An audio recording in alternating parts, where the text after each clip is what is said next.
राजा महेंद्र प्रताप थे कौन? ऐसे में सबसे बड़ा सवाल यह है कि आखिर राजा महेंद्र प्रताप सिंह थे कौन और उनका जाट समाज के लिए क्या योगदान रहा है। राजा महेंद्र प्रताप सिंह पश्चिमी उत्तर प्रदेश के हाथरस जिले के मुरसान रियासत के राजा थे।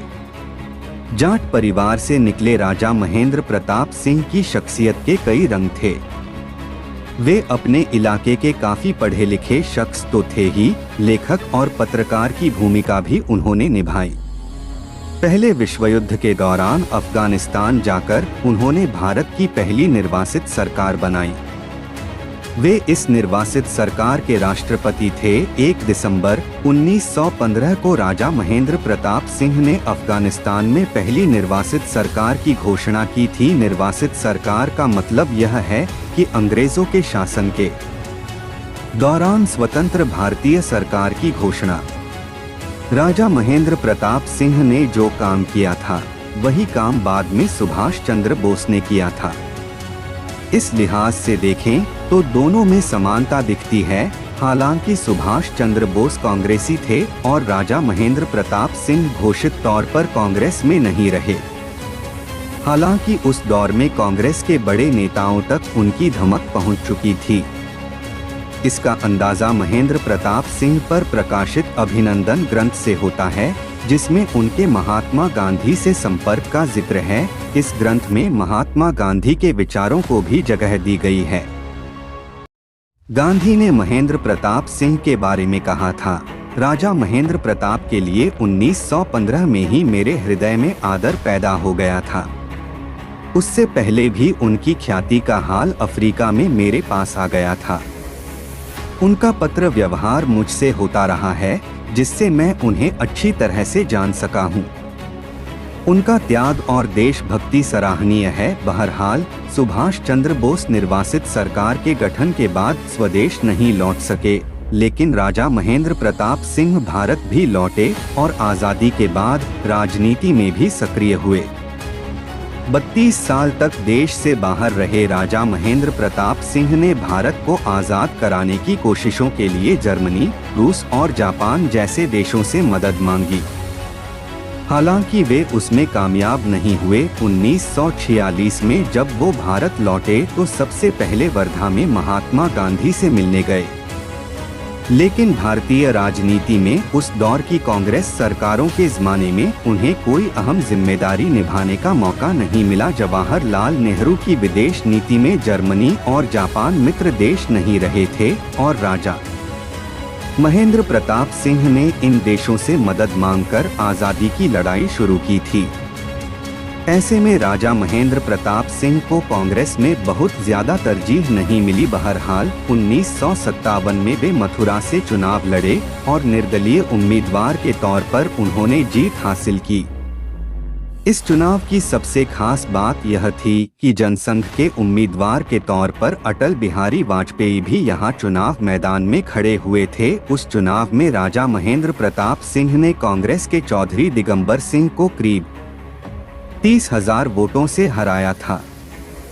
चौधरी दिगंबर सिंह के बेटे और विश्व हिंदी सम्मान से सम्मानित भारत कोश नामक हिंदी समग्र ज्ञानकोश के संस्थापक और संपादक आदित्य चौधरी बताते हैं, राजा महेंद्र प्रताप सिंह कैसी शख्सियत थे, इसका अंदाजा आप लगाइए।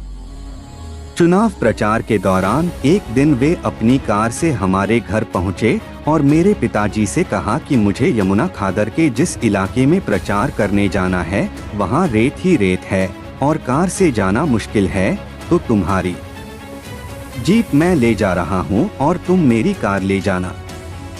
हालांकि ये बात दूसरी है कि जब मेरे पिता चुनाव प्रचार के लिए निकलने को तैयार हुए तो राजा साहब के ड्राइवर ने कहा कि कहीं जाने की अनुमति तो राजा साहब ने दी ही नहीं है। यह दर्शाता है कि राजा महेंद्र प्रताप सिंह अपने राजनीतिक विरोधियों से भी राब्ता रखते थे।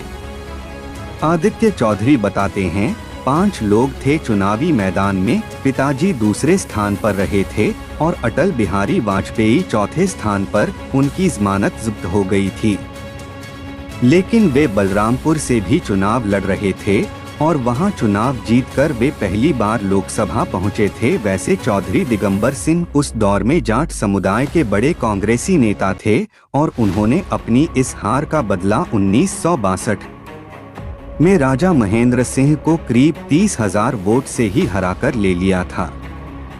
लेकिन चौधरी दिगंबर सिंह और राजा महेंद्र प्रताप सिंह के रिश्ते हमेशा मधुरता भरे रहे और राजा महेंद्र प्रताप सिंह पर अभिनंदन ग्रंथ उन्होंने ही प्रकाशित कराया था। राजनीतिक तौर पर राजा महेंद्र प्रताप सिंह की बहुत बड़ी पहचान भले नहीं बन पाई हो, लेकिन एक ऐसे समाज सेवी के तौर पर जरूर बन गई थी जो शिक्षा के प्रचार प्रसार के लिए लगातार धन संपदा दान देते रहे। आदित्य चौधरी बताते हैं, राजा साहब में लीडरशिप क्वालिटी नहीं थी। वे जाटों में बहुत लोकप्रिय भी नहीं थे, लेकिन उनमें एजुकेशन को आगे बढ़ाने के लिए विलक्षण संकल्प था।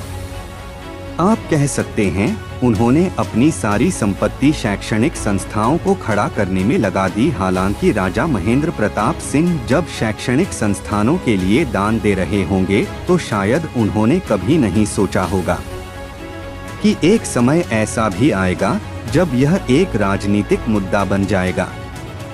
राजा महेंद्र प्रताप सिंह यूनिवर्सिटी खोले जाने के दौरान सोशल मीडिया प्लेटफॉर्म्स पर लगातार अलीगढ़ मुस्लिम यूनिवर्सिटी की चर्चा भी हो रही है। यह भी बताया जा रहा है कि अलीगढ़ मुस्लिम यूनिवर्सिटी के लिए राजा महेंद्र प्रताप सिंह ने जमीन दान दी थी और यूनिवर्सिटी कैंपस में उनके योगदान का कहीं जिक्र नहीं है। इस पहलू पर अलीगढ़ मुस्लिम यूनिवर्सिटी के प्रवक्ता उमर पीरजादा कहते हैं, देखिए राजा महेंद्र प्रताप सिंह हमारे यूनिवर्सिटी के ही छात्र रहे हैं। ऐसे में हम सब के लिए उनके नाम पर एक शैक्षणिक केंद्र का खुलना गर्व की बात है। दरअसल राजा महेंद्र प्रताप सिंह के पिता राजा घनश्याम सिंह सर सैयद अहमद खान के दोस्त थे और उनके परिवार ने अलीगढ़ मुस्लिम यूनिवर्सिटी से पहले यहाँ चलने वाले स्कूल और कॉलेज के निर्माण में वित्तीय मदद की थी। राजा महेंद्र प्रताप सिंह के एएमयू के निर्माण में उनके योगदान का जिक्र करने पर उमर पीरजादा ने कहा, राजा महेंद्र प्रताप सिंह ने अलीगढ़ मुस्लिम यूनिवर्सिटी को 1929 में 3.8 एकड़ की जमीन लीज पर दी थी। यह जमीन मुख्य कैंपस से अलग शहर की ओर है, जहां आज आधे हिस्से में सिटी स्कूल चल रहा है और आधा हिस्सा अभी खाली है। अलीगढ़ मुस्लिम यूनिवर्सिटी का कैंपस 467 एकड़ से ज्यादा हिस्से में फैला हुआ है और इसके ये राजा महेंद्र प्रताप सिंह के अलावा दूसरे लोगों ने भी जमीन दी थी।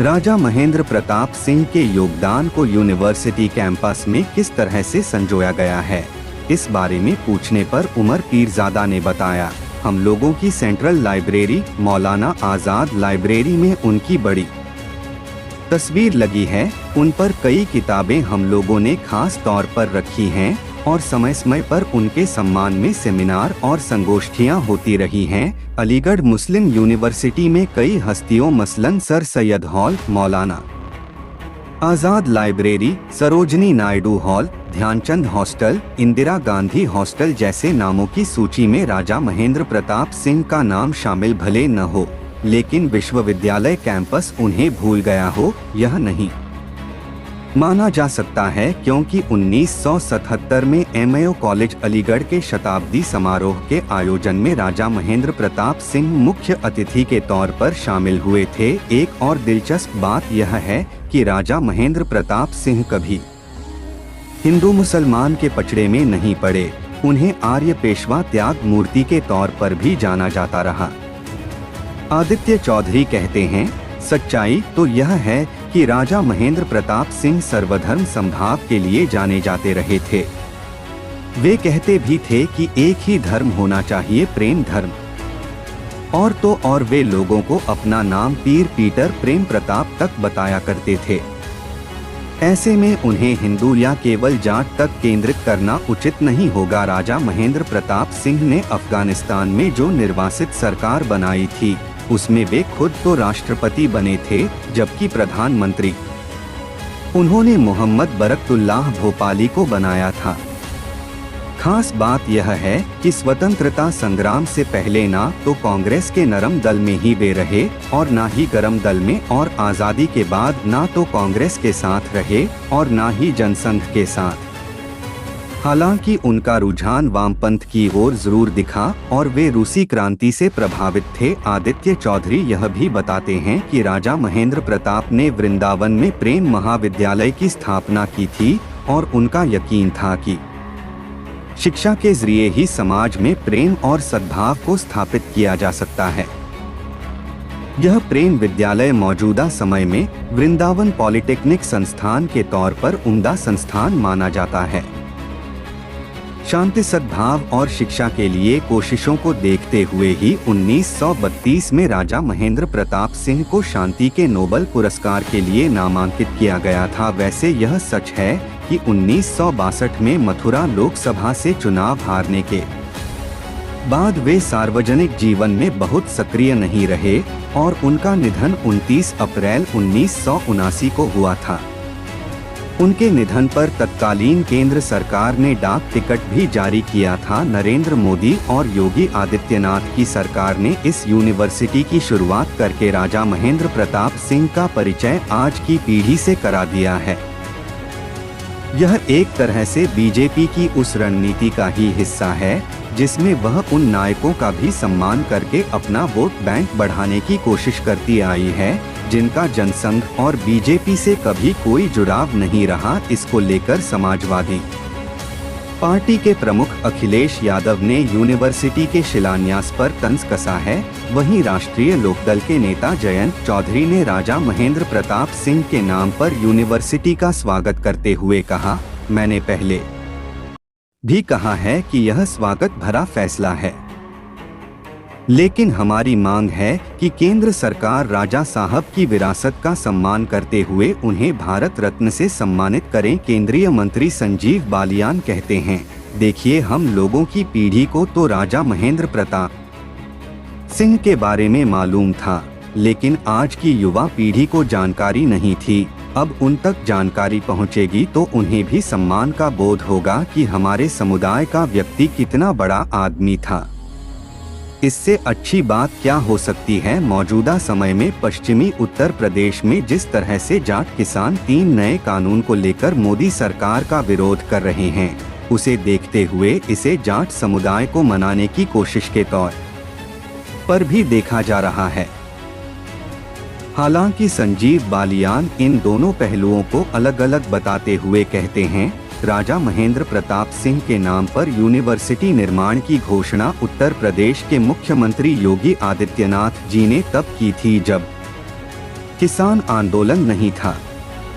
यूनिवर्सिटी बनाने के लिए जमीन अधिग्रहण इत्यादि में समय लगता है, इसलिए अभी शिलान्यास हो रहा है। आदित्य चौधरी कहते हैं, जाट को आप ऐसा इकलौता समुदाय मान सकते हैं जो अपना नेता चुनते वक्त बहुत दिमाग नहीं लगाता है, इसलिए वह अपना समर्थन कब किसको देगा, इसका आकलन थोड़ा मुश्किल है। वहीं जाट किसानों के आंदोलन को लेकर संजीव बालियान ने कहा, हम लोग बातचीत कर रहे हैं, फसलों का समर्थन मूल्य बढ़ाने को लेकर काम हो रहा है। हमारी लगातार कोशिश है कि हम इस आंदोलन का समाधान निकालें।